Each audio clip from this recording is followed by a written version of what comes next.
Hello and thanks for watching my video. Today I'm doing a video about the top 5 reasons why you should buy the new expansion for Guild Wars 2 Path of Fire.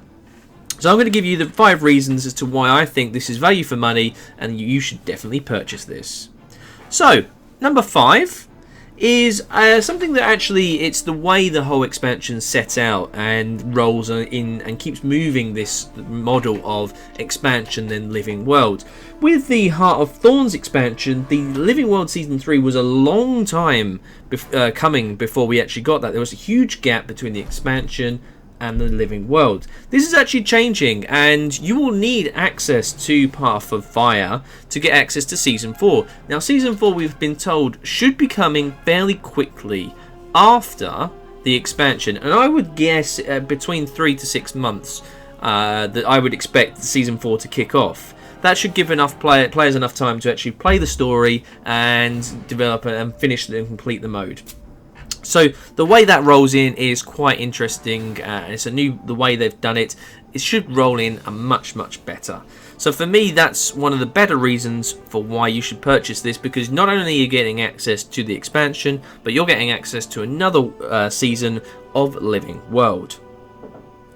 The fourth point, one of the reasons why I feel you should buy this, is the new story.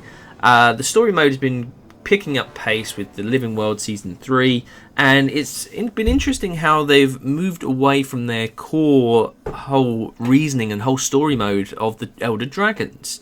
They've brought back Balthazar, the God of Fire, and it's going to be interesting to see whether or not he's going to do battle with the Elder Dragon in the Crystal Desert, Kralkatorrik, and what's going to happen there.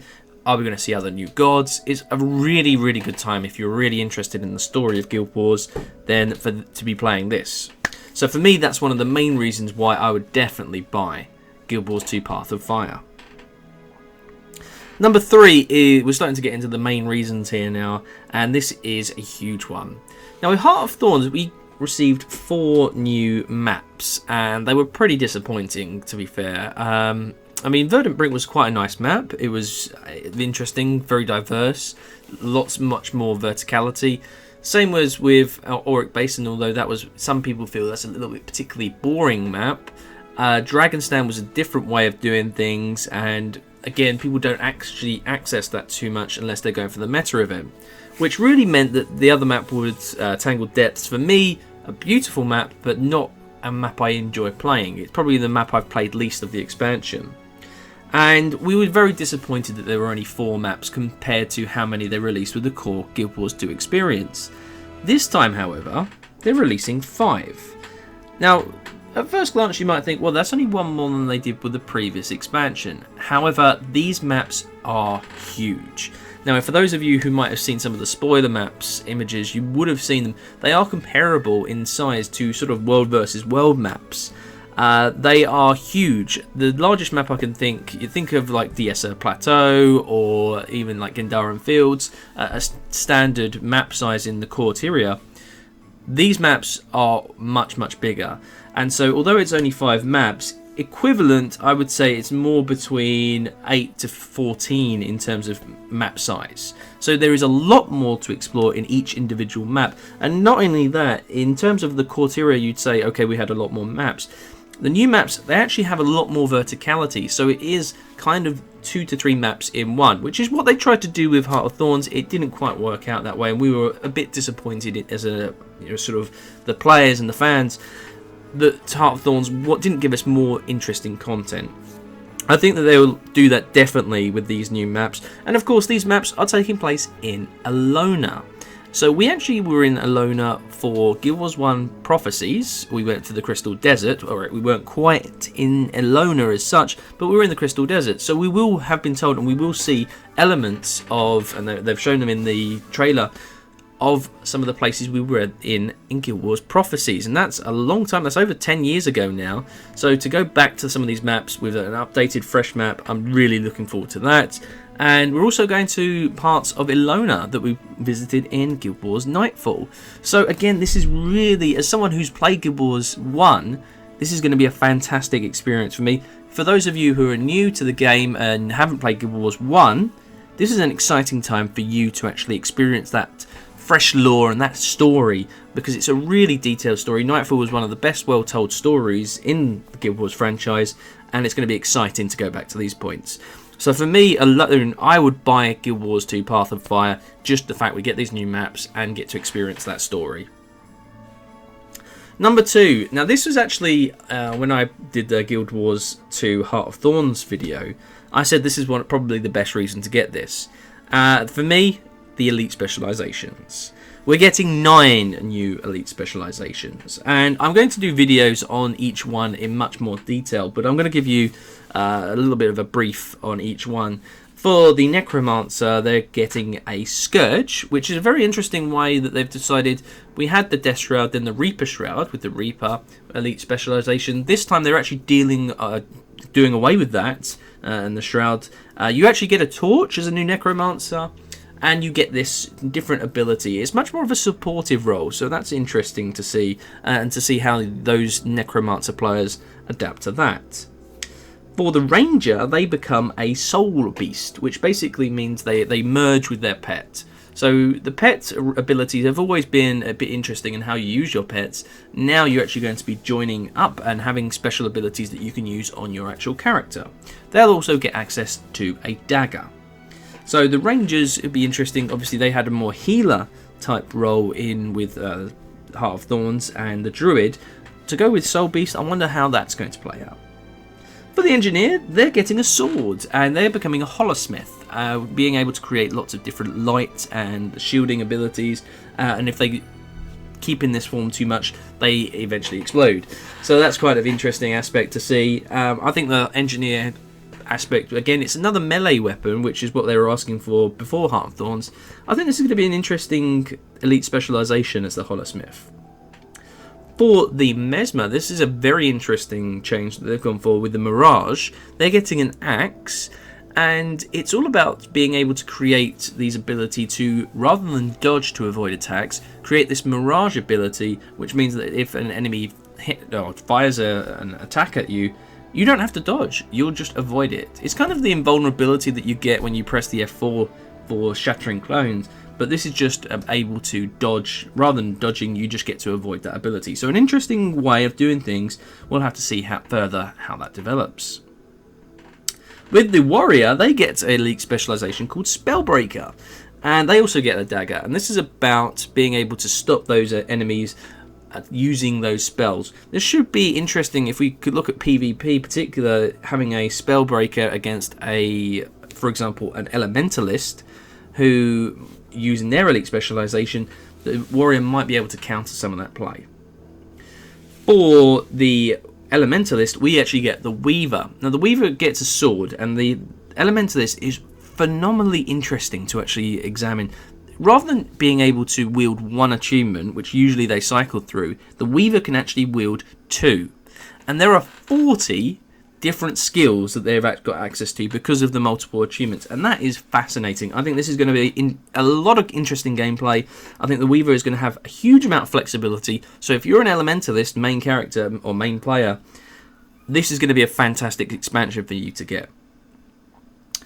We then get the Deadeye for the Thief, and they get the Rifle, and this is something that Thieves have been asking for a long time. This could be a really good elite specialization, real targeted from range. I think this is going to be a Thief in World versus World. Thieves are going to be even more tricky to play with or to combat, because they will just be able to stealth and kill you from range. It's going to be very tricky to take out Thieves if they're using the Deadeye elite specialization. For the Guardian, they become Firebrands, and they get access to the axes. And they, again, a bit more support, but also a lot more burning abilities, and that's going to be fascinating to see. I already play a Burn Guardian, a core elite, without an elite specialization in PvP right now, so with the Firebrand, that's going to be even more devastating. So I think Firebrands in PvP could be very, very powerful.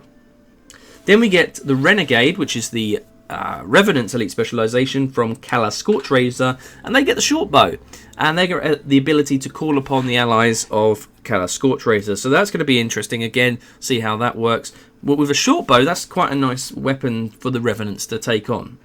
So the elite specializations, again, they were phenomenal with Heart of Thorns. I felt it was the best aspect of the expansion. Let's see how these new elite specializations come into play, and it's the first time that we're actually going to see elite specializations go up against each other. You know, what elite spec do you go for? If you are for example, a warrior, do you go berserker or do you go spellbreaker? Necromancers, do you go reaver or do you go scourge? For rangers, do you go soul beast or do you go druid?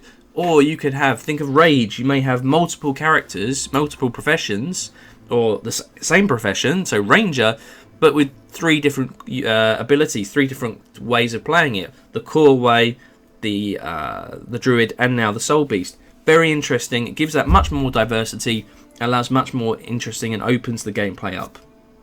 So for me, that's why I think Heart of Thorns, or Path of Fire, should be one of the best reasons to get the elite specializations. But the number 1 reason why you should buy Guild Wars 2 Path of Fire. And for me, I'm actually a little bit in 2 minds about this. I've never really wanted to see this in Guild Wars 2. But with the new map sizes, I can understand why. And that's mounts. So mounts are coming into the game. And not only that, they are going to be accessible, we've been told, in Corteria.